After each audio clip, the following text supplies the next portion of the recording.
اللہ اکبر اللہ اکبر۔ بسم اللہ الرحمن الرحیم۔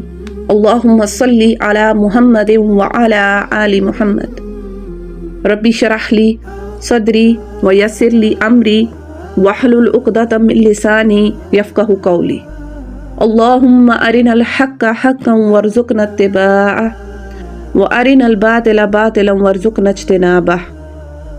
السلام علیکم ورحمۃ اللہ تعالیٰ سسٹرز، آج انشاءاللہ ہم سورہ آل عمران کی آیت نمبر 57 اسٹڈی کریں گے، اور جیسا کہ پچھلے لیکچر میں ہم نے حضرت عیسیٰ علیہ السلام کے معجزات سے ریلیٹڈ جو ہے وہ پڑھا ہے کہ اللہ تعالیٰ نے آپ کو چوٹی کے معجزات دیے اور آپ بنی اسرائیل کے سامنے وہ معجزات لے کر آئے اس کے ساتھ کہ وہ آپ کی رسالت کا جو ہے وہ اقرار کریں، آپ کو واقعی مان لیں کہ آپ کے ساتھ اللہ کی تائید ہے۔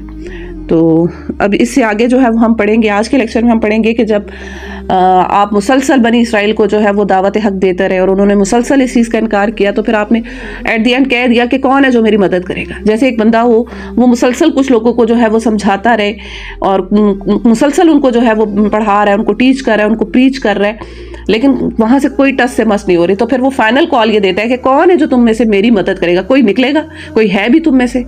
تو پھر اس پر جو ہے وہ 12 ہواری، جو کہ دا سی آف گیلیلی کہا جاتا ہے، اردو میں ہم کہہ لیں کہ گلیلی جھیل کے پاس جو دھوبی تھے، تو ان کو آپ علیہ السلام کی جو ہے وہ بات سمجھ آئی اور انہوں نے آپ کی جو ہے وہ مدد کرنے کا جو ہے وہ وعدہ کیا۔ تو ان کو پھر اس کے بعد جو ہے وہ ہواری کہلائے، یعنی کہ اللہ کے مددگار کہلائے، اور انصار اللہ کا لقب انہیں ملا۔ تو اس کے ساتھ ساتھ ہم یہ بھی پڑھیں گے کہ کس طرح یہود نے پھر آپ کو جو ہے وہ قتل کرنے کی سازش کی رومن امپائر کے ساتھ مل کر، اور پھر اللہ تعالیٰ نے آپ کو کیسے اس سازش سے بھی بچا لیا، اور پھر اللہ جل شانہ نے آپ سے وعدہ کیا کہ میں تمہیں پورا لینے والا ہوں اور تمہارا درجہ بلند کرنے والا ہوں، اور جن لوگوں نے تمہارا انکار کیا ہے ان پر تمہارے ماننے والوں کو جو ہے وہ میں فوقیت دینے والا ہوں، یعنی جو لوگ تمہیں مانیں گے، جو تمہارے فالوورز ہوں گے، تمہارے اوپر ایمان رکھیں گے، میں ہمیشہ ان لوگوں کے اوپر رکھوں گا جنہوں نے تمہارا انکار کیا، یعنی یہود کے اوپر۔ تو یہ ساری چیزیں آج کے لیکچر میں ہم پڑھیں گے انشاءاللہ عز وجل۔ تو آئیے آج کے لیکچر کو جو ہے وہ سٹارٹ کرتے ہیں باقاعدہ۔ اعوذ باللہ من الشیطان الرجیم، بسم اللہ الرحمن الرحیم۔ ومصدقا لما، اور میں تصدیق کرنے والا ہوں اس کی جو بین یدیہ، میرے سامنے ہے، یعنی تورات، من التوراۃ، تورات میں سے، یعنی میں تورات کی جو ہے وہ تصدیق کرنے آیا ہوں، یعنی اس وقت جو کتاب تھی وہ تورات تھی، حضرت موسیٰ علیہ السلام کی جو شریعت تھی اسی کو ایکسٹینڈ کرنے آئے تھے حضرت عیسیٰ علیہ السلام۔ وَلِأُحِلَّ، اور تاکہ میں حلال کروں، لکم، تم سب کے لیے، بعد الذی، بعض وہ چیزیں، حرم علیکم، جو تمہارے اوپر حرام کر دی گئی ہیں، یعنی کچھ سورہ ال نام میں جو ہے وہ ہمیں پتہ چلتا ہے کہ کچھ جانوروں کی جو ہے وہ چربی اور گوشت اور ناخن والے جانور بنی اسرائیل پر حرام کر دیے گئے تھے ان کے اپنے گناہوں اور ان کی سرکشی کی وجہ سے، یعنی کہ جب کوئی قوم مسلسل اللہ کی نافرمانی اور سرکشی کرتی ہے تو اس سے جو ہے وہ حلال چیزیں بھی جو ہے وہ چھین لی جاتی ہیں۔ تو بنی اسرائیل پر جو تھا وہ کچھ جانوروں کی جو چربی اور گوشت تھا اور ناخن والے جانور جو تھے وہ حرام کر دیے گئے تھے ان کے اپنے گناہوں کے سبب۔ اللہ نے ان کے ساتھ کوئی ظلم نہیں کیا تھا، یہ اللہ تعالیٰ کا ان کے ساتھ کوئی وہ نہیں تھی کہ ان کے ساتھ انصاف نہیں ہوا یا ایسا معاملہ نہیں تھا، بلکہ ان کے اپنے گناہوں کے سبب، ان کے اپنے سرکشی کی وجہ سے جو ہے ان کے ساتھ یہ معاملہ ہوا۔ تو حضرت عیسیٰ علیہ السلام جو تھے ان کے لیے یہ آسانی لے کر آئے تھے کہ تمہارے اوپر یہ جو پہلے کی جو چیزیں ہیں جو حرام کر دی گئی ہیں، اور بعض جگہوں پہ یہ بھی آتا ہے کہ یہ چیزیں انہوں نے خود اپنے اوپر حرام کر لی تھی، یعنی انہوں نے خود ان کے اندر جو ہے نا دین میں خرافات ایڈ کی اور کرتے کرتے حلال چیزوں کو اپنے اوپر حرام کیا تو وہ ان کے اوپر آٹومیٹکلی حرام ہو گئی۔ تو یعنی کہ بیسکلی یہی ہوتا ہے کہ انسان اپنے گناہوں کے سبب جو ہوتا ہے وہ حلال چیز سے بھی حرام کر دیا جاتا ہے۔ تو اس میں ہم سب کے لیے بھی لیسن ہے کہ جب ہم مسلسل اللہ کی نافرمانی کرتے ہیں اور سرکشی کا جو ایٹیٹیوڈ دکھاتے ہیں تو ہم جائز چیزوں سے بھی جو ہے وہ محروم کر دیے جاتے ہیں، اللہ کی نعمتیں ہم سے چھین جاتی ہیں۔ وَجِئْتُكُمْ، اور میں لے کر آیا ہوں تم سب کے پاس، بِآیَةٍ مِّن رَبِّكُمْ، تمہارے رب کی طرف سے میں نشانیاں لے کر آیا ہوں، یعنی جو ساری ہم نے پیچھے نشانیاں پڑھی کہ آپ جو ہے وہ مٹی سے پرندے کو بناتے اور اس میں پھونک مارتے تو وہ اڑنے لگتا. اسی طرح آپ مادرزاد اندھے کو جو ہے وہ شفا دیتے, کوڑ کی بیماری والے کو جو ہے وہ آپ شفا دیتے, اور مردوں کو جو ہے وہ آپ زندہ کرتے. تو یہ سارے جو نشانیاں تھیں یہ آپ علیہ السلام جو تھے وہ لے کر آئے تھے, اور یہ ساری اس چیز کا پروف تھی کہ آپ جو ہے اللہ کے جو ہے وہ پیغمبر ہیں. فاتقوا اللہ, اس پر مزید آپ علیہ السلام نے کیا ارشاد فرمایا کہ اللہ سے ڈرو, وَأَطِیعُونَ, اور میری اطاعت کرو. یعنی اللہ سے ڈرو اور میری اطاعت بھی کرو, یعنی کہ ایمان بھی لانا ہے اور تمہیں پریکٹیکلی بھی شو کرنا ہے کہ تم واقعی ایمان والے ہو. تو یہ جو چیزیں تھیں یہ آپ جو ہے وہ بنی اسرائیل کے سامنے جو ہے وہ لے کر آئے, اور ان کے اوپر جو حرام کردہ چیزیں تھیں ان کے لیے آپ علیہ السلام نے جو ہے وہ آسانی کی, اور اسی کے ساتھ ساتھ سب کے قانون میں بھی آپ علیہ السلام نے جو ہے وہ نرمی پیدا کی. تو یعنی ان کے لیے آپ ایک ایزی پیکج لے کر آئے تھے. لیکن وہی بات ہے کہ جس کو سمجھنا ہے تو اس کو کون سمجھا سکتا ہے. وہی مثال ہے نا کہ سوئے ہوئے کو جگایا جاتا ہے, جاگے ہوئے کو کوئی نہیں جگا سکتا. اور نشانیاں آپ نے واضح ان کو دکھائی لیکن ان کو جو ہے وہ سمجھ نہیں آئی. اور اسی کے ساتھ ساتھ آپ علیہ السلام نے مزید ارشاد فرمایا کہ اللہ سے ڈرو اور میری اطاعت کرو. یعنی جو طریقہ اب تمہیں میں بتا رہا ہوں, جو چیزیں میں تمہارے لیے حلال کر رہا ہوں ان کو فالو کرو, اور جو جس طریقے سے جو ڈوز اینڈ ڈونٹس میں تمہیں سمجھا رہا ہوں ان چیزوں پر عمل کرو. تو آگے بڑھتے ہیں. ان اللہ, بے شک اللہ, ربی, میرا رب ہے, وربکم, اور تمہارا بھی رب ہے, فاعبدوا, بس اسی کی عبادت کرو. اچھا, حضرت عیسیٰ علیہ السلام نے ان کے سامنے یہ پیش کیا کہ بے شک اللہ ہی میرا بھی رب ہے اور تمہارا بھی رب ہے. ہر نبی کی جو دعوت کا مرکزی مضمون ہوتا ہے وہ یہی ہوتا ہے کہ اللہ کی عبادت کرو, اللہ سے ڈرو, اللہ کا تقوی اختیار کرو, اللہ کے علاوہ کسی کی عبادت اگر تم کر رہے ہو تو اس سے بیزار ہو جاؤ.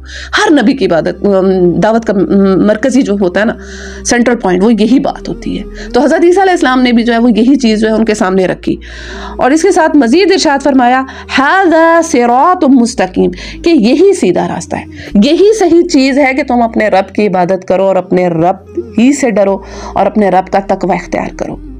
آپ صلی اللہ علیہ وآلہ وسلم کا ارشاد پاک ہے کہ 5 چیزوں کو 5 چیزوں سے پہلے غنیمت جانو. اب آپ لوگوں نے اس حدیث کو بہت غور سے سننا ہے. سب سے پہلے آپ صلی اللہ علیہ وآلہ وسلم نے ارشاد فرمایا جوانی کو بڑھاپے سے پہلے, صحت کو بیماری سے پہلے, مالداری کو محتاجی سے پہلے, فرصت کو مصروفیت سے پہلے, اور زندگی کو موت سے پہلے. یعنی انسان ان 5 چیزوں کے آنے سے پہلے نہ غنیمت سمجھے.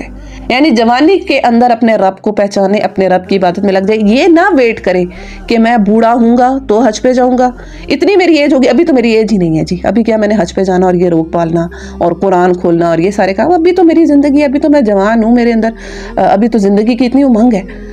تو یہ چیز سمجھے کہ اپنی جوانی کو جو شخص اللہ کی عبادت میں گزارے گا نا, وہ اصل جو ہے نا اس نے اصل درجہ پایا ہے. بے شک جس کو آخری وقت میں بھی ہدایت مل جائے وہ تو اس میں تو کوئی قدغن نہیں ہے, مگر زیادہ افضل یہ ہے کہ انسان اپنی ایج کے اندر اپنے اس دور میں اپنے رب کو پہچانے جس میں اس کے اندر امنگ ہوتی ہے, اس کے اندر جینے کی خوشی ہوتی ہے. یہ چیز میں آپ کو صحیح بخاری کی روایت 660 سے سمجھاتی ہوں کہ اللہ کے نبی صلی اللہ علیہ وآلہ وسلم کا ارشاد پاک ہے کہ 7 اشخاص ایسے ہیں جنہیں اللہ کے عرش کا سایہ ملے گا قیامت کے روز, جس دن اس سائے کے سوا اور کوئی سایہ نہ ہوگا. ان میں سے ایک شخص وہ ہے جو اپنے رب کی عبادت میں جوانی کی امنگ سے مصروف رہا. یعنی اس کی جوانی جو ہے اپنے رب کو یاد کرتے ہوئے گزری, وہ جوانی میں اپنے رب سے جو ہے وہ غافل نہ رہا, اس نے اپنے رب کو یاد رکھا. اسی طرح اس حدیث جو ہم نے پیچھے پڑھی ہے کہ 5 چیزوں کو 5 چیزوں سے پہلے غنیمت سمجھو, کہ مالداری کو جو ہے وہ محتاجی سے پہلے, یعنی آپ کے پاس اگر مال ہے تو اس کو اللہ کی راہ میں لگاؤ. اس چیز کا ویٹ نہ کرو کہ ہم کل کریں گے, پرسوں کریں گے, ابھی تو ہے, فائنل مرتے وقت کر جائیں گے کہ ہم نے جو ہے فلاں جگہ صدقہ کرنا ہے. اس چیز کا جو ہے وہ ویٹ نہ کرو, اس سے پہلے یہ کام کرو. جیسے ہی تمہیں نیکی کا خیال آئے فوراً کر گزرو, کیونکہ انسان کی نیت بدلتے بھی دیر نہیں لگتی. اور اسی کے ساتھ ساتھ آپ صلی اللہ علیہ وآلہ وسلم کا مزید ارشاد پاک ہے کہ صحت کو بیماری سے پہلے غنیمت سمجھو. یعنی تمہارے پاس اگر صحت ہے, تم ٹھیک ہو, تو اپنے آپ کو عبادت میں لگاؤ, اپنے آپ کو اللہ کے کام میں لگاؤ, بجائے اس کے کہ تم جو ہے وہ اس چیز کا کرو کہ آج اور کل ہوگا اور پتہ لگے انسان کی صحت ہی جو ہے وہ ختم ہو جائے. اور فرصت کو مصروفیت سے پہلے غنیمت سمجھو, یعنی کہ تمہارے پاس وقت ہے تو اپنے وقت کو جو ہے وہ اچھے کاموں میں لگاؤ. اور زندگی کو موت سے پہلے, یعنی اپنی اس زندگی میں کر لو, کچھ ایسا کر لو کہ جو تم اپنی آخرت کو سنبھالو. یہاں پہ وہ ہوم ورک کر لو کہ جو تم اپنے رب کو آگے دکھا سکو کہ اے میرے رب میں نے یہ کام کیا ہے، میں نے تیری عبادت کی ہے۔ تو اس حدیث کو بڑا ہم سب کو یہ یاد ہونی چاہیے، یہ 5 چیزیں آپ سب ان چیزوں کو اپنے دماغ میں رکھا کریں کہ یہ ہمارے پاس جو ہے نا غنیمت ہے اللہ کی طرف سے، ہم نے ان چیزوں کو جو ہے وہ اللہ کی راہ میں لگانا ہے بجائے اس کے کہ یہ ہم سے جو ہے وہ چھن جائیں۔ اور اسی طرح صحیح بخاری کی روایت میں آتا ہے کہ میرا بندہ نوافل کے ذریعے میرا قرب حاصل کرتا ہے، اور پھر میں اس کے کان بن جاتا ہوں جس سے وہ سنتا ہے، اور میں ہاتھ بن جاتا ہوں جس سے وہ پکڑتا ہے، اور میں اس کی آنکھ بن جاتا ہوں جس سے وہ دیکھتا ہے۔ یعنی کہ کوئی بندہ جب اللہ کی عبادت میں لگتا ہے، اپنے آپ کو اللہ کی عبادت میں لگاتا ہے، تو وہ پھر اللہ جل شانہ اس کو اپنا دوست بنا لیتے ہیں، اور اللہ تعالیٰ اس کو پھر خدا داد بصیرت دیتے ہیں۔ وہ اس کا دیکھنا اور ہوتا ہے، اس کا سمجھنا اور ہوتا ہے، وہ بہت آگے کی چیزوں کو دیکھنے لگ جاتا ہے، اس کی سمجھ میں آنے لگ جاتی ہیں۔ سورہ ذاریات میں آتا ہے وَمَا خَلَقْتُ الْجِنَّ وَالْإِنسَ إِلَّا لِيَعْبُدُونَ، اور ہم نے جنوں اور انسانوں کو اس لیے پیدا کیا کہ وہ میری عبادت کریں۔ اللہ جل شانہ نے مجھے اور آپ کو ادھر اس دنیا میں بھیجا ہے نا، مقصد صرف یہی ہے کہ ہم اس رب کی عبادت کریں، اور جتنی جلدی ہمیں یہ چیز سمجھ آئے گی ہمارے لیے اتنا ہی آسانی ہے۔ ہر چیز جو اس کائنات میں ہے نا وہ اللہ کی تسبیح بیان کر رہی ہے، چاہے وہ ہماری سمجھ میں آ رہا ہے یا نہیں آ رہا، ہر چیز اللہ کی تسبیح بیان کر رہی ہے، ہر چیز اللہ کے ذکر میں ہے۔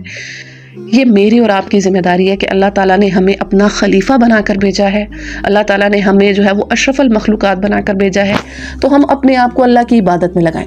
دیکھیں میں آپ کو ایک چیز چھوٹی سی سمجھاتی ہوں، آج کیوں ہم لوگ جو ہے وہ اتنا سٹریس اور ایگزائٹیز میں ہیں۔ انسان کی جو باڈی ہوتی ہے وہ دو چیزوں سے جو ہے نا، 2 چیزوں کی کمپوزیشن ہوتی ہے، ایک ہوتا ہے جسم اور ایک ہوتی ہے روح۔ جسم جو ہوتا ہے نا وہ ہمارا جو ہے نا یہ میٹیریلسٹک فوڈ، جس کو ہم کہتے ہیں نا زمین سے اس کی خوراک جو ہے وہ بنتی ہے، جیسے ہم سبزیاں کھائیں گے، خوراک کھائیں گے، دالیں وغیرہ جو بھی فروٹ وغیرہ ہم کھا رہے ہیں، جسم کی خوراک زمین سے آتی ہے۔ اور اسی کے ساتھ ساتھ جو ہمارا دوسرا پارٹ ہے وہ ہے روح کی خوراک جو ہے وہ اوپر سے ہے، کیونکہ روح اوپر ہی سے آئی ہے، اس کی خوراک بھی اوپر سے ہے، اور وہ کیا ہے؟ اللہ کا ذکر۔ انسان اللہ کا ذکر کرے۔ میں ایک چھوٹی سی چیز آپ کو سمجھاتی ہوں کہ جب کسی بندے کی نا باڈی سٹرانگ ہو جائے، جسم سٹرانگ ہو جائے اور روح کمزور ہو جائے، ٹھیک ہے، پھر کیا ہوتا ہے؟ اس بندے کی زندگی میں ایگزائٹیز زیادہ ہو جاتی ہیں، اس کے اندر ٹینشن زیادہ ہو جاتی ہے، ڈپریشن زیادہ ہو جاتی ہے۔ جیسے آپ نے اکثر لوگوں کو دیکھا کہ بہت کھائیں گے، کھانے میں لگیں گے تو اتنا کھانے شروع ہو جائیں گے تو مطلب کوئی دیکھ نہیں رہوں گے، آج یہ کھائیں، آج وہ کھائیں، یہ کریں وہ کریں۔ ایسے لوگوں کی زندگیوں میں زیادہ ٹینشن آتی ہے، زیادہ ڈپریشن ہوتا ہے، زیادہ پریشانی ہوتی ہے، کیونکہ ان کی روح کمزور ہوتی ہے۔ میں یہ نہیں کہہ رہی کہ اچھا کھانا پینا جو ہے وہ بری بات ہے، بے شک آپ اچھی ہر چیز کھائیں، لیکن یہ رکھیں ذہن میں کہ آپ اپنی باڈی کو بہت زیادہ اسٹرانگ نہ کر دیں اور روح کو کمزور نہ کر دیں۔ روح کے اوپر جو ہے نا وہ ہمارا زیادہ فوکس ہونا چاہیے۔ اور پھر دوسرے وہ لوگ ہوتے ہیں جن کی باڈی تو اتنی زیادہ مطلب وہ نہیں ہوتے، جسم کو تو اتنا زیادہ وہ نہیں کر رہے ہوتے، لیکن روح کے اوپر ان کا بہت کام ہوتا ہے، اس پہ بڑا کنسنٹریٹ کرتے ہیں، ان کی روح بڑی سٹرانگ ہوتی ہے۔ تو ایسا بندہ اگر مشکل حالات میں بھی ہوتا ہے نا تو وہ سروائیو کر رہا ہوتا ہے، وہ خوش ہوتا ہے، وہ کنٹینٹ ہوتا ہے، اس کو اطمینان ہوتا ہے، اس کے دل میں سکون ہوتا ہے۔ تو ہمیں اپنی روح کو جو ہے وہ سکون جو ہے یعنی اس کو جو ہے وہ خوراک دینی ہے، تو اس کی خوراک جو ہے وہ اللہ کے ذکر میں، اللہ کی عبادت میں ہے۔ اور اگر یہ ہم نہیں کریں گے تو ہماری اپنی زندگیاں جو ہے وہ پریشانی میں گزریں گی۔ سورہ طہ میں ہے وَمَنْ أَعْرَضَ عَنْ ذِكْرِي فَإِنَّ لَهُ مَعِيشَةً ضَنْكًا، کہ جو کوئی میری یاد سے منہ موڑے گا تو میں اس کی زندگی سے سکون چھین لوں گا، یعنی میں اس کی معیشت تنگ کر دوں گا۔ یعنی جو بندہ میری یاد سے غافل ہوگا، بڑی سخت آیت ہے یہ، کہ جو میری یاد سے غافل ہے، یعنی اللہ پاک بندوں کو سمجھا رہے ہیں کہ اگر تم نے میری یاد سے غفلت برتی تو تمہارے کوئی کام سیدھے نہیں ہوں گے، تم ہر وقت پریشان رہو گے، تمہاری زندگیوں سے سکون جو ہے وہ چھن جائے گا۔ اور یہی آج ہمارا حال ہے، کیونکہ ہم اللہ کی عبادت اس طرح نہیں کرتے جیسے کرنے کا حق ہے۔ آپ صلی اللہ علیہ وآلہ وسلم کا ارشاد پاک ہے کہ نماز ایسے پڑھو کہ تم یہ تصور کرو کہ یہ تمہاری آخری نماز ہے۔ تو ہم میں سے کتنے لوگ ایسی نماز پڑھتے ہیں؟ پڑھتے بھی ہیں تو پتہ نہیں کس طرح پڑھتے ہیں، کہاں دھیان ہے اور کدھر کہاں کس جگہ جو ہے وہ دماغ جا رہا ہوتا ہے، اور بس ٹوٹل پورا ہو رہا ہے، نمبرنگ لگ رہی ہے کہ آج ہم نے 5 پوری کر لی۔ ان نمازوں کے اندر اثر ہی نہیں ہے، بے اثر نمازیں ہماری۔ تو یہ ساری چیزیں جو ہمیں سمجھنی ہے اور وقت پر سمجھنی ہے، اس سے پہلے کہ جو وقت ہے وہ ہمارے ہاتھ سے نکلے۔ بڑھتے اگلی آیت کی جانب، فَلَمَّا أَحَسَّ، پھر جب محسوس کیا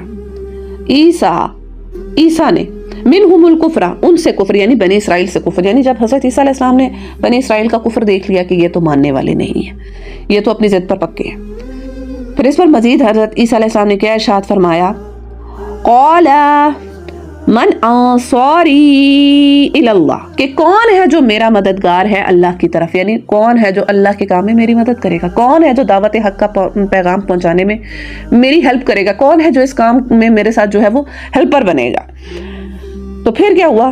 قال الحواریون، تو حواریوں نے کہا نحن انصار اللہ، کہ ہم ہیں اللہ کے مددگار۔ یہ جو حواری ہیں یہ 12 حواری تھے، اور ان کے متعلق آتا ہے دا سی آف گیلیلی کے اوپر جو ہے نا، یہ یعنی جس کو آج کل کہتے ہیں گیلیلی جھیل، اس پر یہ لوگ جو تھے وہ دھوبی تھے، ٹھیک ہے۔ حواری ان کا نام جو ہے اس کے لیے بہت ساری باتیں آتی ہیں، میں ساری آپ کے سامنے رکھتی ہوں۔ ایک تو یہ کہ یہ وائٹ کپڑے پہنتے تھے، اور دوسرا کہ کپڑوں کو دھوتے تھے یعنی صاف کرتے تھے، تو اس پر بھی ان کا نام جو ہے وہ حواری آیا۔ اور اس کے ساتھ ساتھ ان کا ظاہر بھی صاف تھا اور باطن بھی پاک تھا، یعنی کہ بہت سنسیئر تھے حضرت عیسیٰ علیہ السلام کے ساتھ اس کام میں، اور بڑے مخلص آپ کے ساتھی تھے، تو اس پر بھی آپ کا جو ان لوگوں کا جو نام ہے وہ حواری رکھا گیا۔ اور انہوں نے پھر کہا کہ ہم جو ہے وہ اللہ کے مددگار ہیں، اور ہم اس کام میں جو ہے وہ آپ کی مدد کریں گے۔ اس کے ساتھ ساتھ مزید انہوں نے کیا ارشاد فرمایا ان حواریوں نے، آمنا باللہ، ہم ایمان لائے اللہ پر، واشہد، اور آپ گواہ رہے، یعنی حضرت عیسیٰ علیہ السلام کی طرف اشارہ ہے کہ آپ گواہ رہیے، بِأَنَّا مسلمون، کہ ہم جو ہے وہ مسلمان ہیں۔ یعنی جب حضرت عیسیٰ علیہ السلام نے دیکھا کہ بنی اسرائیل میں سے جو ہے وہ کوئی جو ہے وہ سننے کو تیار نہیں ہے، تو فائنل کال انہوں نے یہ دی کہ کوئی ہے، ایسا بھی ہے کہ جو کوئی جس تک میری بات پہنچی ہے، کوئی ایسا بھی ہے جس کے دل کو میری بات لگی بھی ہے، کوئی بھی ایسا ہے۔ تو وہ 12 لوگ تھے، ان دھوبیوں کو جو ہے وہ حضرت عیسیٰ علیہ السلام کی بات سمجھ آئی، اور کسی کو سمجھ نہیں آئی۔ یہ بھی دیکھ لیں آپ، اللہ تعالیٰ سے جو ہے نا وہ ہدایت مانگا کریں کہ اللہ ہمیں ہدایت عطا فرما، ہمیں صحیح کو صحیح کہنے کی اور غلط کو غلط کہنے کی جو ہے نا وہ ہمیں توفیق عطا فرما۔ بسا اوقات ایسا ہوتا ہے کہ انسان کی جو ہے نا وہ عقل بند ہو جاتی ہے، استغفر اللہ۔ تو ان 12 لوگوں نے جو ہے وہ حضرت عیسیٰ علیہ السلام کی جو دعوت ہے اس پر لبیک کہا، اور کہا کہ ہم آپ کے مددگار بنیں گے۔ اچھا میری بہنوں، میں آپ کو ایک چیز سمجھانے جا رہی ہوں، اور آپ لوگوں نے بہت غور سے اس چیز کو سمجھنا ہے۔ دیکھیں اس آیت میں ہے کہ حضرت عیسیٰ علیہ السلام نے اپنے دین کے کام میں، یعنی اللہ کے دین کو جو ہے وہ پھیلانے کے لیے، دعوت حق کو جو ہے وہ پھیلانے کے لیے مدد چاہی لوگوں سے، اور ان میں سے 12 لوگ جو تھے وہ انہوں نے جو ہے وہ آپ کی جو ہے وہ اس دعوت پر جو ہے وہ لبیک کہا کہ ہم آپ کی جو ہے وہ مدد کریں گے۔ تو اس میں دیکھیں ہمارے لیے بہت بڑا لیسن یہ ہے کہ ہمیں بھی اپنے آپ کو جو ہے وہ دین کے کاموں میں لگانا ہے۔ میں آپ کو بتاؤں، آپ صلی اللہ علیہ وآلہ وسلم کا ارشاد پاک ہے کہ ہر نبی کا حواری ہوتا ہے، اور میرا حواری جو ہے وہ زبیر بن عوام ہے، کیونکہ غزوہ خندق کے موقع پر آپ نے جو ہے وہ بنی قریظہ کی خبر لینے کے لیے جو ہے نا کہا تھا کہ کون جو ہے وہ ان کی خبر لے کر آئے گا، اور یہ بات آپ علیہ السلام نے 3 بار کہی تھی، تو 3 بار حضرت زبیر بن عوام نے جو ہے وہ کہا تھا کہ میں جاؤں گا۔ تو اس پر آپ کو جو ہے یہ لقب ملا کہ ہر نبی کا حواری ہے، اور میرا حواری جو ہے وہ زبیر بن عوام ہے۔ تو یہ حدیث سنانے کا مقصد میرا یہاں یہ ہے کہ یہ میرے اور آپ کے اوپر ذمہ داری ہے کہ ہم بھی دین کے کام میں جو ہے وہ مددگار بنیں، ہم بھی اپنے آپ کو دین کے کاموں میں لگائیں، اپنے آپ کو جو ہے وہ اللہ کا مددگار بنائیں۔ انصار اللہ اتنا بڑا لقب ہے، کتنی بڑی بات ہے، اللہ جل شانہ ہم سب کو بنائے کہ ہم جو ہیں وہ اللہ کے دین کو جو ہے وہ لوگوں تک پہنچائیں۔ اچھا کرنا کیسے ہے؟ یہ اس میں کرنا کیا ہوگا، کیا سٹیپس ہوں گے؟ سب سے پہلے ہمیں اپنی ذات سے سٹارٹ کرنا ہے، خود دین پر عمل کرنا ہے، ٹھیک ہے؟ جو بات آپ تک پہنچتی ہے، جو آپ پڑھ رہے ہو، جو آپ سیکھ رہے ہو، اس پر عمل سٹارٹ کریں، اور پھر اس کے ساتھ ساتھ آپ نے دعوت و تبلیغ جو ہے، یعنی آپ نے دوسروں تک اس بات کو پہنچانا ہے، ٹھیک ہے؟ آپ کو جتنی بات بھی آپ کو ملی ہے آپ نے دوسروں تک پہنچانا ہے۔ صحیح بخاری میں آتا ہے 3461 میں آپ صلی اللہ علیہ وآلہ وسلم کا ارشاد پاک ہے، بلغوا انی ولو آیا، میرا پیغام پہنچا دو خواہ ایک آیت ہی کیوں نہ ہو۔ چھوٹی سی بھی چیز آپ کو پتہ ہے، صحیح بات آپ کو پتہ ہے، قرآن کی کوئی آیت آپ کو سمجھ آئی ہے، حدیث کوئی سمجھ آئی ہے، آپ پہنچا دیں۔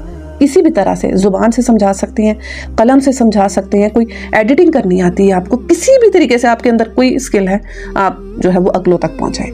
پھر آپ مال کے ذریعے بھی اللہ کی دین کی مدد کر سکتے ہو، ٹھیک ہے؟ سورہ بقرہ آیت 261 میں آتا ہے نا، مثل الذین ينفقون اموالهم فی سبیل اللہ، کہ جو لوگ اپنا مال اللہ کی راہ میں خرچ کرتے ہیں تو ان کے خرچ کی مثال ایسی ہے کہ جیسے ایک دانہ بویا جائے اور اس دانے سے جو ہے وہ 7 بالیں نکلیں، اور اس ہر جو ہے نا اس شاخ کے ساتھ جو ہے وہ 100 دانے ہوں، یعنی 700 اللہ یعنی آپ نے اللہ کی خاطر اگر ایک دانہ بویا ہے تو اللہ جل شانہ اس کا جو اجر ہے آپ کو 700 گنا جو ہے وہ لوٹائے گا.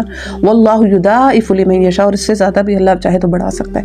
یعنی آپ مال کے ذریعے جو ہے وہ اللہ کے دین کی مدد کریں، اپنے مال کو جو ہے وہ اللہ کے کاموں میں لگائیں. اور یہ وہ واحد جگہ ہے، یہ وہ واحد بینک ہے جہاں پہ آپ کا پیسہ نہیں ڈوبے گا. کسی بھی جگہ لگایا وہ آپ کا پیسہ ڈوب جائے گا. اس کام میں اگر آپ نے اپنا پیسہ لگایا نا، یقین مانے دنیا میں بھی ملے گا، آخرت میں بھی ملے گا، گارنٹیڈ ہے، گارنٹیڈ ہے. یہ آپ اپنے دماغ سے یہ وسوسہ ہی نکال دیں کہ میں نے اگر صدقہ کیا تو میرے پہ غربت آ جائے گی. اللہ کے نبی صلی اللہ علیہ وآلہ وسلم نے قسم کھائی ہے اس بات پہ کہ صدقہ دینے سے مال جو ہے وہ کم نہیں ہو. صدقہ دینے سے ہمیشہ مال میں اضافہ ہوا ہے اور اس میں برکت آئی ہے. اور اسی طرح آپ زبان اور قلم سے جو ہے وہ جو بھی آپ کے اندر سکل ہے وہ آپ اس سے جو ہے وہ دین کے کام میں جو ہے وہ اپنی جو بھی آپ کے اندر ہے اپنی سکل جو ہے وہ شو کریں. ابو داؤد کی روایت میں آتا ہے 3504 کہ آپ صلی اللہ علیہ وسلم نے ارشاد فرمایا مشرکوں سے اپنے اموال، اپنی جانوں اور اپنی زبانوں سے جہاد کرو. یعنی اپنے مال کے تھرو، اپنی جان کے تھرو اور اپنی زبان کے تھرو. یہ بھی ایک بہت بڑا جہاد ہے کہ انسان صحیح کو صحیح کہے، غلط کو غلط کہے. کوئی ظلم کر رہا ہے تو اس کو روکے، اس کا ہاتھ پکڑے، اس کو کہے نہیں یہ غلط ہو رہا ہے. یہ ساری چیزیں جو ہیں یہ میرے اور آپ کے اوپر جو ہے وہ لازم ہے. اور اللہ تعالیٰ سے دعا ہے کہ اللہ تعالیٰ ہم سے یہ کام لے لے. اچھا یہاں ایک کوشچن آتا ہے، ایک عام جو ہے ہماری نارمل روٹین میں جو ایک سوچ آتی ہے کہ بھائی ہمارے اپنے اتنے کام ہیں، ہمیں کیا پڑی ہوئی اللہ کا کام ہم کریں. مطلب ایک بات کر رہی ہوں میں کہ لوگ عموماً ایسی بات کہتے ہیں کہ بھائی ہمارا تو ابھی یہ مسئلہ چل رہا ہے، ابھی اگر منہ سے نہ بھی کہیں تو اندر خانہ یہ باتیں ہوتی ہیں، ابھی ہمارا یہ پرابلم ہے، بھائی ہم اس جاب پہ لگے ہوئے ہیں، ہمارے اپنے کام ہوتے ہیں. عورتوں کو کہو تو وہ کہتی ہیں بھائی ہمارے گھر میں ہوتا ہے، بچوں کو دیکھنا ہے، کچن ہے، یہ سب کچھ سارے معاملات. ٹھیک ہے، بچوں کی ذمہ داری بھی ہم سب پر ہے، ہم سب خواتین کی ذمہ داری ہے. لیکن دیکھیں ایک چیز کو ہمیشہ سمجھیں، سورہ محمد کی جو آیت ہے نا، آیت نمبر 7، میں کہتی ہوں اس ٹاپک پہ نا جو ہے نا وہ ایک ننگی تلوار ہے، بالکل کیٹیگوریکلی سمجھا دیتی ہے چیز کو. اس آیت میں آتا ہے یا ایھا الذین آمنوا ان تنصروا اللہ ینصرکم، کہ اگر تم اللہ کی مدد کرو گے، اے ایمان والو اگر تم اللہ کی مدد کرو گے تو اللہ تمہاری مدد کرے گا. میں آپ کو بتاؤں میری زندگی میں جو ہدایت آئی ہے وہ اس کے لیے جو اگر کوئی آیت بیس بنی ہے تو وہ یہ آیت ہے. یعنی اس آیت کے بعد مجھے یہ لگا کہ اگر میں اللہ کے کام میں لگوں گی تو اللہ میرے کاموں میں بھی تو لگ جائے گا نا. تو اگر ہم یہ چیز سوچیں اور یقین مانیں یہ بات بالکل پریکٹیکلی امپلائڈ ہے، 100% یہ آیت جو ہے نا میں اپنی زندگی کا اگر آپ کو تجربہ بتاؤں تو بیٹھتی ہے بالکل 100%. اللہ جل شانہ آپ کے کاموں کو مرتب فرماتا ہے اور اللہ پاک جو ہے وہ آپ کو آپ کی فکروں سے، آپ کی ٹینشن سے جو آپ کو بے نیاز کر دیتا ہے. آپ کے لیے وہ چیزیں اتنی امپورٹنٹ نہیں رہتی. اصل مسئلہ یہ ہوتا ہے کہ لوگ جو ہیں وہ کسی صحیح کام کی طرف کنسنٹریٹ تب نہیں کر پا رہے ہوتے کیونکہ ان کے پاس جو ہوتے ہیں نا وہ بہت ساری ڈسٹریکشنز ہوتی ہیں، بہت سارے ڈائیورجنٹس ہوتے ہیں جس کی طرف ان کے دھیان ہوتے ہیں. جیسے کوئی خاتون، ہم مثال ایک دے رہی ہوں کہ وہ کسی کام میں ہیں تو کہہ رہی ہوں گی بھائی ابھی میں نے اپنے بچے کی شادی کرنی ہے، جی ابھی آج میں نے بچوں کا جو ہے وہ یہ بنانا ہے، کھانا بنانا ہے، یہ کرنا ہے، وہ کرنا ہے. ہم نے کچھ کام اپنے خود بڑھا لیے ہیں، کچھ تو ہیں، کچھ ہم نے بڑھائے ہوئے ہیں. آج ہم نے کھانے میں یہ بنانا ہے، آج ہم نے یہ کرنا ہے. بھائی ہم تھوڑا سا لیونگ سٹینڈرڈ اگر نیچے کریں گے تب بھی تو گزارا چل جائے گا نا. ایک چیز اگر آپ 1-2 دن بھی کھا لیں گے تو کوئی مسئلہ تو نہیں ہے، کوئی وہ آپ کو وہ تو نہیں کر دے گی، فوڈ پوائزنگ تو نہیں اس سے ہو جائے گی، چل جا سکتی ہے چیز. آج کل ہمارے پاس جو ہوتے ہیں فریزرز ہوتے ہیں اور یہ ساری چیزیں جو ہے نا ہمارے پاس اویلیبل ہے تو ہم ان چیزوں سے جو ہے فیسلٹیز لے سکتے ہیں. تو اسی وقت کو جو ہے وہ آپ اللہ کے کام میں لگا لیں. اسی طرح اور جتنی ہماری مصروفیات ہوتی ہیں، یقین مانیں اگر ہم وقت نکالنے کی کوشش کریں گے نا تو وقت نکلے گا. اور جب ہم نیت ہی نہیں کریں گے نا کہ ہم نے اللہ کے کام کے لیے کوئی اپنے آپ کو جو ہے وہ وقف کرنا ہے، کوئی چھوٹا سا جو ہے وہ ہمارا ایک سلاٹ جو ہے وہ اللہ کے کام کے لیے بھی ہونا چاہیے، اگر یہ نیت ہم نہیں کریں گے تو واقعی ہمیں وقت نہیں ملے گا. بے شک اللہ جل شانہ جو ہے وہ ہمارے لیے کہتے ہیں اللہ پاک اس بندے کے لیے وہی رستہ کھولتا ہے جس کی وہ کوشش کرتا ہے. ہر ایک کے لیے وہی کچھ ہے جس کی وہ صحیح کرتا ہے، جس کی وہ کوشش میں لگا ہوا ہے. اگر آپ چاہیں گے نہ کرنا تو راستے بنتے جائیں گے، اور اگر آپ چھوڑ دیں گے تو راستے خود بخود بلاک ہو جاتے ہیں. تو یہ ہمارے اوپر ہے. اور دیکھیں اتنی پیاری آیت ہے، یہ اتنی خوبصورت آیت ہے کہ اللہ جل شانہ ارشاد فرماتے ہیں کہ اگر تم اللہ کی مدد کرو گے تو اللہ تمہاری مدد کرے گا. اللہ وعدہ کر رہا ہے، یعنی کہ یہ کوئی ایسا وعدہ نہیں ہے کہ جس پر ہمیں شک شبہ ہو. کوئی حکمران یا کوئی ادھر ادھر کے وہ نہیں ہے کہ یہ آپ کو بھائی ہم یہ پیکج دے رہے ہیں کہ بھائی بس زبان کا دعویٰ ہی ہے. اللہ کا وعدہ ہمیشہ سچا ہے، ہمیشہ سے سچا ہے. اور اللہ اپنے وعدوں میں جو ہے وہ اگر بندہ اس چیز کو پورا کرے تو اللہ جل شانہ کتنے گنا بڑھ کر اس چیز کو پورا کرتا ہے. تو میں آپ سب سے کہوں گی یقین مانے آج اس آیت کے بعد نا اپنے آپ کو دین کے کاموں میں ڈیڈیکیٹ کریں. ٹھیک ہے، اب آپ کہیں کوئی درس ہو رہا ہے اس کے اندر جا کے پارٹیسپیٹ کریں، کہیں کوئی ایسی دین کی مجالس ہیں اس میں جا کر آپ جو ہے وہ شرکت کریں، اچھا اپنے مال کے تھرو کریں، اپنی کوئی آپ کی سکلز ہیں اس کے تھرو کریں. اور ایک چیز جو ہے نا اس کو دیکھیں سمجھیے گا کہ جو کام بھی آپ نے کرنا ہے نا اس پر پھر کنسسٹنٹ رہیں. ٹھیک ہے، یہ نہیں کہ ایک دن آپ نے جو ہے وہ اتنا پورا دن آپ اس کام میں مصروف رہے، 2 دن رہے، 3 دن رہے، اور پھر جو ہے وہ مہینے 3-4 جو ہے وہ ہوش ہی کوئی نہ رہی. ایسے نہیں، جس چیز کو کریے گا اس پر کنسسٹنٹ رہیے گا. صحیح بخاری کی روایت ہے 6464 کہ آپ صلی اللہ علیہ وآلہ وسلم کا ارشاد پاک ہے کہ میرے نزدیک سب سے پسندیدہ عمل وہ ہے جس پر ہمیشگی کی جائے، خواہ وہ کم ہی کیوں نہ ہو. یعنی تھوڑا سا سٹیپ لیں، کوئی بھی، مثال کے طور پہ ویکلی آپ ایک اپنا وہ رکھیں، اپنے آپ سے وعدہ کریں، اپنا عہد بنائیں کہ ہم نے ایک دین کی جو ہے وہ کلاس میں جو ہے وہ اٹینڈ کرنی ہے، کوئی دینی مجلس جو ہم نے اٹینڈ کرنی ہے، ہر ویک ہم نے اٹینڈ کرنی ہے. اپنے آپ سے ایسا عہد کر لیں کہ ہم اس میں جایا کریں گے اور ہم اس کے اندر جو ہے وہ سنا کریں گے، ان لوگوں کے ساتھ جو ہے وہ بیٹھا کریں گے. دیکھیں بے شک انڈیویجول عبادت بھی انسان کی جو ہے وہ بہت افضل ہے، مگر جب انسان آپس میں جڑتے ہیں، دیکھیں جماعت پر اللہ کا ہاتھ ہوتا ہے، اور جب لوگ مل کر ایک جماعت جب بیٹھتی ہے اور اللہ کا ذکر کرتی ہے تو فرشتے اس محفل کو گھیرتے ہیں. اور اس کے ساتھ ساتھ جب وہ اللہ کے کام میں لگ جائیں، اللہ کے دین کو پھیلانے میں لگ جائیں، اللہ کے دین کی سربلندی میں لگ جائیں، اللہ کے دین کو غالب کرنے میں لگ جائیں، پھر تو واہ واہ ہے، پھر تو سونے پہ سہاگا ہے نا. تو یہ اس چیز کو اس آیت کے بعد اب سمجھیے گا کہ اللہ کے دین کی مدد کرنی ہے ہم سب نے، اور اپنے آپ کو وقف کرنا ہے. یقین مانیں دنیا کی ہر فکر سے اللہ آپ کو آزاد کرے گا، ہر پریشانی آپ کی دور ہو جائے گی جب آپ اپنے آپ کو لگائیں گے. اور اگر یہ نہیں کریں گے، انہی فکروں میں گھل جائیں گے، انہی پریشانیوں میں گھل جائیں گے، نہ نام ہوگا، نہ کچھ پتا چلے گا کہ کہاں تھا، کون آیا تھا، کون مرا تھا یہاں پہ، کس جگہ تھا. یعنی کہ انسان کی کوئی حیثیت ہی نہیں ہوگی، کیونکہ جی تو ہر کوئی رہے، زندگی تو ہر ایک کو ملی بھی ہے، کھا پی ہر کوئی رہے، لیکن مقصد زندگی جو ہے نا وہ کسی کے پاس ہوتی ہے، جو کسی ویژن کے ساتھ ہوتا ہے، جو کسی پرپس کے ساتھ ہوتا ہے. ایسا کوئی ہوتا ہے. تو اگر ایسا آپ کو بننا ہے کہ جس کی کوئی بامقصد زندگی ہو تو اپنی زندگی کو یہ ٹرن دیں. اور اگر آپ کو یہ وسوسہ ہے نا کہ ابھی تو میرے یہ مسئلے پڑے ہوئے ہیں، ابھی میرے یہ کام پڑے ہوئے ہیں، ابھی تو میں نا یہ بھی کرنا ہے، وہ بھی کرنا ہے، تو اس کام پہ کیسے لگوں، تو فوراً اپنے آپ کو نا سورہ محمد کی اس آیت کے ساتھ جو ہے نا ریمائنڈ کروائیں کہ اگر تم اللہ کی مدد کرو گے تو اللہ تمہاری مدد کرے گا. یعنی اپنے آپ کو اس بات پر تسلی دے دیں کہ میں اللہ کے کام میں لگوں گی تو اللہ میری مدد کرے گا. اور یہ پہل ہے، اللہ پہل چاہتا ہے، یہ بھی سمجھے گا. اللہ پہلے کہہ رہا ہے اگر تم اللہ کی مدد کرو گے تو اللہ تمہاری مدد کرے گا. یعنی اللہ پہلے ڈیمانڈ کرتا ہے کہ پہلے تمہیں آنا ہوگا، یہ نہ تم ویٹ کرنا کہ میں تمہارے حالات پھیروں گا اور تمہارے لیے آسانیاں ہوں گی تب تم اپنے آپ کو دین کے کام میں لگاؤ گے. یہ نہیں ہوگا، تمہیں پہل کرنی ہوگی، پھر جو ہے وہ چیزیں سیٹل ہوں گی. تو یہ چیز بھی سمجھنے کی ہے. تو اب بس اپنے آپ سے جو ہے وہ یہ عہد کریں کہ ہم نے جو ہے وہ اپنے آپ کو جو ہے وہ اس کام میں لگانا ہے. اور اللہ تعالیٰ سے میری دعا ہے کہ اللہ تعالیٰ ہم سب کو جو ہے اس کام کے لیے چنے. اور اس کے ساتھ ساتھ ایک اور چیز جو میں وہ آپ لوگوں کو سمجھاؤں گی اس آیت کے تھرو کہ جو کوئی بندہ دین کا کام کر رہا ہے، ٹھیک ہے، اس کی بھی یہ ذمہ داری ہے کہ وہ اور لوگوں کو اپنے کام میں انگیج کرے. یعنی ایک تو وہ ہوتے ہیں نا جو دعوت پر لبیک کہتے ہیں، اور ایک وہ ہوتا ہے جو بلانے والا ہوتا ہے ان کو. ٹھیک ہے، جیسے حضرت عیسیٰ علیہ السلام نے اپنے حواریوں کو بلایا، تو اسی طرح جیسے کسی جگہ جو ہے وہ کوئی کام ہوتا ہے، کوئی جماعت کھڑی ہوتی ہے، تو جو بندہ اکٹھا کر رہا ہے اس کی بھی ذمہ داری ہے کہ وہ اپنے ساتھ اور لوگوں کو شامل کرے، ٹیم ورک کے اندر کام کرے، اکیلا کام نہ کرے، ون مین آرمی نہ بنے، اپنے آپ کو اکیلے کل نہ سمجھے، اور لوگوں کے اندر جو ہے وہ اور لوگوں کو جو ہے وہ ساتھ ملا کر جو ہے وہ یہ کام جو ہے وہ کرے.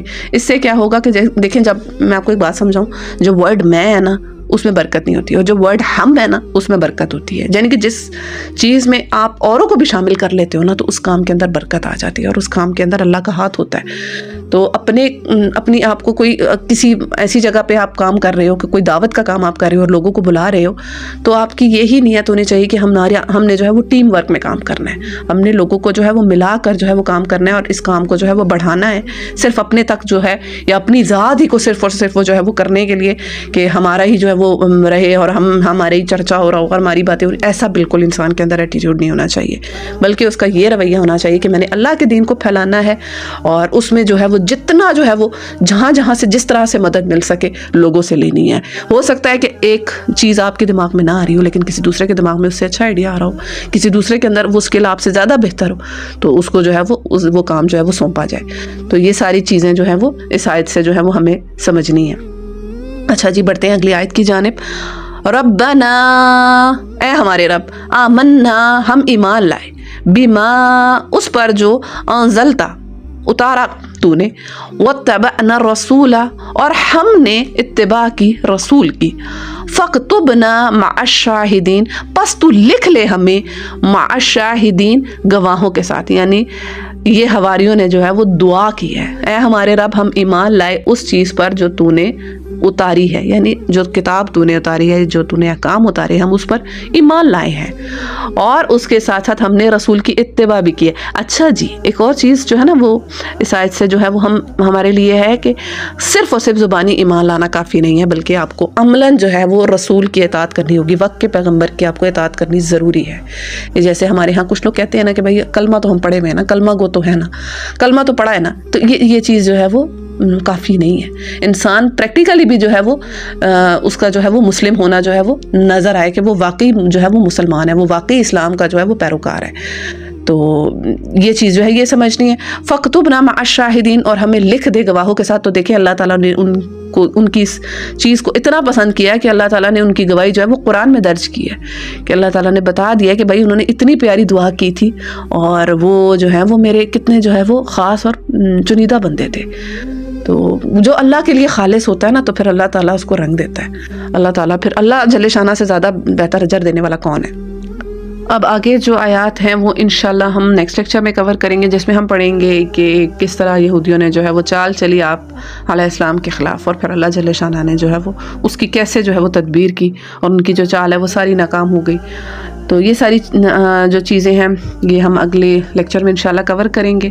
تو آج کے لیکچر کو ہم یہیں پہ اینڈ کرتے ہیں. اور آج کے لیکچر سے جو ہم نے چیز سیکھی ہے، سب سے مین چیز یہ ہے کہ اپنے آپ کو ہم نے دین کے کام میں لگانا ہے، اور اس کے لیے ہم نے جو ہے وہ رستے ڈھونڈنے ہیں کہ کس طرح سے ہم اپنے آپ کو دین کے کام میں جو ہے وہ لگا سکتے ہیں، کس طرح سے ہم اللہ کے جو ہے وہ مددگار بن سکتے ہیں، کس طرح سے ہم انصار اللہ جو ہے وہ کہلا سکتے ہیں. اور یقین مانے دعا کرے اللہ تعالیٰ سے ثابت قدمی کی، اللہ تعالیٰ سے ہدایت کی کہ یا اللہ ہمیں وہ رستے سجھا، وہ طریقے بتا کہ کس طرح ہم تیرے دین کو جو ہے وہ پھیلا سکتے ہیں، اور کس طرح ہم تیرے دین کے جو ہے وہ مددگار بن سکتے ہیں. کیونکہ جو کوئی اللہ کا مددگار ہے تو اللہ اس کا مددگار ہے، اور جو اللہ کے کام کرتا ہے اللہ اس کے کام کرتا ہے. بس یہ چیز اپنے ذہن میں رکھیے گا، زندگی کی بڑی سے بڑی مشکلات سے آپ جو ہے نا وہ لڑ لو گے. اس بات کو اپنے دماغ میں رکھیے گا. اور آخر میں اللہ تعالیٰ سے دعا ہے کہ جو کچھ ہم نے پڑھا اس پر ہمیں عمل کرنے کی توفیق عطا فرمائے، اور اس پیغام کو زیادہ سے زیادہ شیئر کرنے کی توفیق دے. اپنی دعا میں یاد رکھیے گا. السلام علیکم ورحمۃ اللہ تعالیٰ.